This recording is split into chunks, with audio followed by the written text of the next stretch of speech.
زانستی ژنۆلۆژی چاوخشانەوەیەکە بە مێژوودا و ڕخنەگرتنێکە لەو مێژووە لەسەر ئەو زانستە ئەو ڕخسنە خۆسەرەی ژنان پێکێنراوە و زەرورەتی ئەوەی کە ئێمە لە بواری تئۆریدا بتوانین ئەو لێکۆڵینەوانە بکەین و بەباشی لەو سیستمە تێبکەین بۆ ئەوەیە کە تۆ تا تئۆریەکی باشت نەبێت تا بە شێوەیەکی ڕاست و دروست و زانستی لێکۆڵینەوە پەژوهش لەسەر ئەو تاریخە نەکەی لەسەر ئەو مێژوە نەکەی و جوانشیکردنەوەی بۆ نەکەی هەڵی نەتەکێنی ناشتوانی باسێکی تئۆری و فەلسەفیت هەبێت کە بتوانێت وەڵامدەرەوەی سیستمێکی وەکو سیستمی سەرمایەداری ئەمڕۆکەمان بێت لەویان مەسەلە لە بەکارهێنانی وشەی ناموس ئەو بوو کە بدرێژایی مێژوو ئەو لە داگیرکردنی لەشی ژن لەو قۆناغەدا بوو بە بنەما و سەرچاوەی داگیرکردنی کۆمەڵگایش یعنی بەو شێوازە سیستم لە داگیرکردنی لەشی ژنۆ لە داگیرکردنی هەبوون و نێرین و ڕامانی ژنۆ دەستی کرد بەوەی کە دەستی بەسەر ژینگەیشدا بێت ئەو هەستی مالکیەت هەستی مڵکداری ئەو هەستی ئەوەی کە ئەمە هی منە ئەوە ژێردەسەی منە بۆ من دەبێ ببێ بۆ قدرەتی من بۆ هێزی من بۆ دەسەڵاتی من دەبێت بەکاربهێنرێ لە لەشی ژنۆ دەستی پێکرد لە بوونی ژنۆ دەستی پێکرد لە دەستگرتن بەسەر هەموو ئەو ڕەنج و زەحمەتانەی ژنان دروستیان کرد بوو دەستی پێکرد و ئەو کادیدی دەستگرتن بەسەر ژینگە و سروشتیشتا دەستی پێکرد ینی فێمیزم مەرکەزگرەکانیش لەتەک ئەو سری ژنانە کە لە ڕۆژهەڵاتی کوردستانە گرێدراوی ئەوان بوون بەتەب ئەوان بوون چون ئەوانیش ژنانی فەمینیستی هەر وەکو هاوتاکان خۆیان پیاکان ئای مادەرخەندگییانە کرد بۆ ژنانی پاچەکە بۆ ژنانی گروه ملیەتیەکان تر لە ئێرانە بۆ عەرەبەکان هەروە بۆ کوردەکان هەروە بۆ ئازەریەکان هەروە بۆ هەر بۆ شێوازە ئەو حاڵەتە مادەرخەندگییانە هەبوو زمانێ ژنی کوردیان قبول ئەکرد کە لە چوارچێوێ تەمامەتی ئەرزی لە چوارچێوێ قانونی ئەوانە و ئەو مەسئلەی زمانێ یەک زمانە یەک زمانی فارسی بپارێزین تەشەیع بپارێزن تەمامەتی ئەرزی ئێران بپارێزن جیان لە ئەو مەسئلە بواتای ئەوانش نەیانەتوانی ئەو مەسئلە ئەسڵەن قبوڵکەن کێشەکە هالەوە یعنی دروستبوونی اتحاد لە نێوان مەکتەبە جیاوازە فەمینیستیەکانە یا لە نێوان ڕێخستنی ئازادی ژنانی کوردستاندا لەگەڵ ژنانی نەتەوەکانی دیکەدا دەبێت بەرمەبنای ئەو لێکتێگەیشتنەوە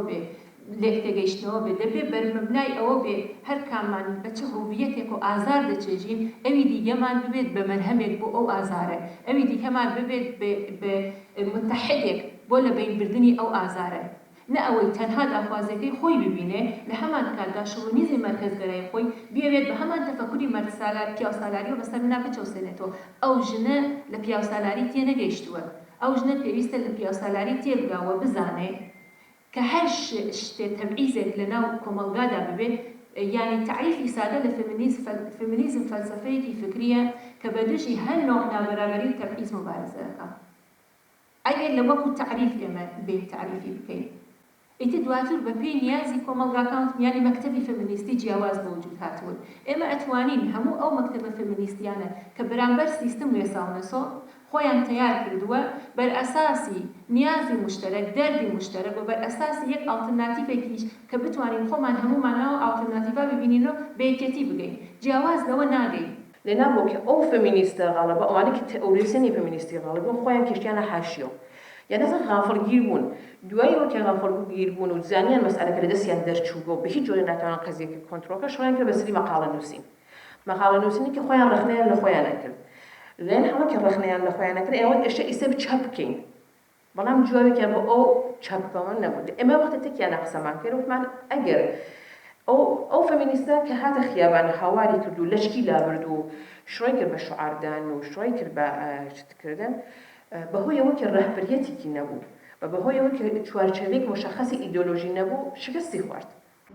اما آن چیزی که ما نگاه میکنیم در کشورهایی که خشونت بیشتر انجام میشه کشورهایی که مذهبی و در کشورهای غیر مذهبی هم وجود داره اینا اما توضیح باید بدم که انواع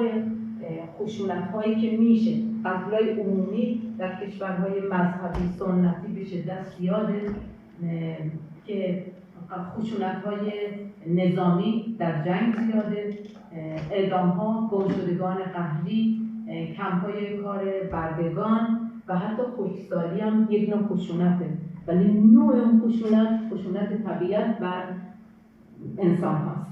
ژنان تاکێشەی پیا چارەسەر نەکەین کێشەی خۆشمان بۆ چارەسەر نابێت ئەمە واقعیەتێکە یعنی دەبێت هەمومان بە قوربانی خۆمان ببینین قەتعاً بەسی ئیمتیاز و تەبعیض لێرەشدا هەیە پیا و بەنسبەت ژن امتیازی هەیە ژن بەنسبەت پیا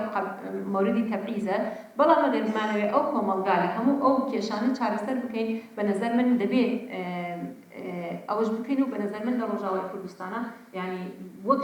ژنێک کە ادعای ئەوە دەکەم کە دەمەوێت مبارزەکەم هەم لە ژیانی شخصیدا هەم لە ژیانی سیاسیدا بە نەزەر من ڕۆژاوای کوردستان نە دەستکەوتێک تەنیا بۆ ژنانی کوردە ڕۆژاوای کوردستان دەستکەوتێکە هەم بۆ ژنانی نەتەوەکانی دیکە لە ڕۆژهەڵاتی ناوینە هەم دەستکەوتێکیشە بۆ ژنانی جیهان بە خودی هەڵەکراوە فێمینیستەکانی ئەوروپایی کێمە لەگەڵ یانە کار دەکەین خۆیان دانی پێدادەنێن بەو شتەدا و بە دەستکەوتێکی خۆشیانی بزانن